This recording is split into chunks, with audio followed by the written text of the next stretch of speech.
Ako si Lynn, OFW dito sa Hong Kong. So for today's video, samahan nyo nga ako dun sa naganap nga nung umuwi ako sa Pilipinas. So nung uwi ko nga sa Pilipinas ay meron nga emergency doon sa bahay namin kaya nga bigla akong umuwi.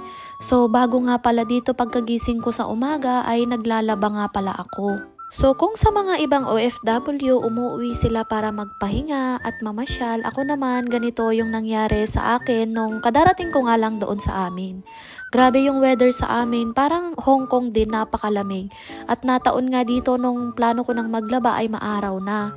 Pagkatapos nga niyan ay nagplano na nga ako na puntahan na nga yung nabili ko na lupa doon nga sa ibang barangay dito nga rin sa lugar namin. So bumili nga pala ako ng lupa na malayo doon sa bahay namin kasi nga yung mga magulang ko nga ay matanda na rin at gusto daw nila ay nagtatanim-tanim sila. So eto nga yung way na papunta doon at medyo 10 to 15 minutes nga mula doon sa pinakabahay namin yung nabili namin na lupa na kung saan pwede kang magtanim doon at nilagyan namin ng maliit na fish pan. Simula nga nang nabili ko tong lupa na to, eto yung pangalawang punta ko. Nung unang punta ko nga is 10 minutes lang talaga ako nun. Tinignan ko lang tas hindi ako nagtagal. So etong punta ko ngayon ay dito ko na talaga makikita kung ano na nga yung nangyari doon nga sa binili ko na lupa. At kung makikita nyo nga ay very accessible na nga yung daanan. Alam nyo ba nung binili ko yung lupa na to ay hindi pa talaga sementado tong kalsada. As in parang hindi mo pa siya mapuntahan pero tignan nyo naman ngayon. Yung value nga ng nabili kong lupa ngayon ay sobrang taas na dahil nga highway, meron na siyang sementong daanan. So ito pala yung nabili ko, pinatayuan namin ng kubo-kubo, bale dalawa na. Tas yung isa naman is parang bahay na siya, may kwarto na sa loob, may higaan na. Pwede ka na ngang tumira. Ito din pala yung maliit na fish pan namin na kung saan nagplano nga kami at first time ko ngang matitikman kung ano yung mga nilagay nila dito. Nakita ko nga na parang may mga orange na isda dito at karamihan nga ay tilapia. So plano nga namin na manguha ngayon. At talagang tuwan-tuwa talaga ako dahil sabi nila hindi talaga nila daw kinuhanan yung fish pan namin para pag uwi ko daw ay matikman ko naman yung bunga.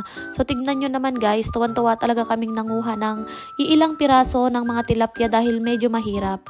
Kung titignan nyo nga yung fish pan namin ay maliit lang siya dahil talagang pang ulam-ulam lang talaga ng mga magulang ko at ako at ang yung pamilya ko. So nung nakita ko nga yung lupa guys ay malaki-laki din pala yung nabili nila at masaya din ako na nakikita ko na kahit papano ay gumanda na nga at as in nagmukhang farm na din talaga yun dahil meron na din ditong bomba. So dito pala sa tinatawag din namin na farm ay meron na din dito ang kuryente na kung saan pwede ka na talaga ditong tumira at marami na ring gamit. Sorry guys, hindi ko na vlinag yung loob ng bahay namin dito dahil that time nakalimutan kong mag-video. Pero doon sa loob niya meron na yan 2 kama at pwede ka nang matulog. At isa nga sa pinakagusto kong spot talaga is yung dito kung saan ay nagduduyan-duyan nga ako. Dati talaga ayoko nang bumili ng lupa dahil before parang hindi ko talaga siya bet. Pero ngayon na nakikita ko ay worth it din talaga. So etong palayan na to na magkasunod ay sa amin nga yan. At nung nakita ko nga talaga tong lupa ay ang sarap na din talagang mag for good pero konting tiis na lang talaga ay araw-araw na talaga ako dito. Mas bet ko nga dito kaysa nga doon sa bahay namin doon sa sentro kasi nga doon maliit na lang talaga yung space. At dito rin pala sa nabili kong lupa, dito sa side niya sa kabila ay makikita mo na rin pala yung mga windmill na nakatayo. Medyo malayo siya pero ang ganda pa rin ng view dahil nakikita mo talaga sila. Sabi nga ng mama ko dati daw napakadami nga daw puno dito at mga gulay pero dahil nga bumagyo ay nasira lahat. So kung nakikita nyo nga eto talaga yung time na nangunguha na din talaga kami ng tilapia.